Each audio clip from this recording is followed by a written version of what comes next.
Good Monday. This is Jay Brew, chairman of Seafried and Brew. Well, as you can tell, we're preparing for Sandy here in Bethlehem, Pennsylvania. Once again, we hope that the Northeast is able to survive this, and I know that everyone in other states gives us our prayers and support. Well, talking about support, we got through the comment period of that 1022 on Basel III.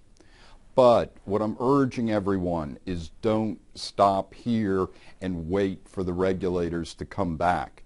My feeling is that, as I've said before, we need to be into our senators, into our congressmen, to get in there and tell them what's going on with Basel III, how they should be supporting the community banks, letting them know what the alternatives are, and don't let any of this continue just letting the regulators deal with this. I met with Senator Toomey's office this past Friday, gave them the layout not only of why we oppose Basel III, but also gave them our capital alternatives from Seafried and Brew. So don't let up, keep the pressure on, because we need to have good results coming out, not supporting Basel III, but bringing about more alternatives for capital. That will prevent us from ever having to pay another FDIC assessment ever again. Well, let's talk about the economy a little bit. We have a situation where we had GDP come out at a positive 2%.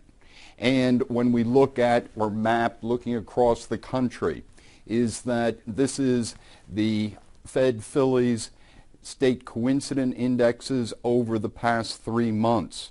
And we've been tracking this on a monthly basis to look at what are the green states and the dark green states that would show economic growth versus the red to pink, which is going to be negative to basically balance growth. So we look across the country, still that light green giving us the indicator of that 2% type GDP. We'll get out coming this week the 6-month forecast, and we'll talk about it in next week's webcast. But this would basically be looking at still moderate to slow growth in here. This is Jay Brew, co-chairman of Seafried and Brew. Have a great week.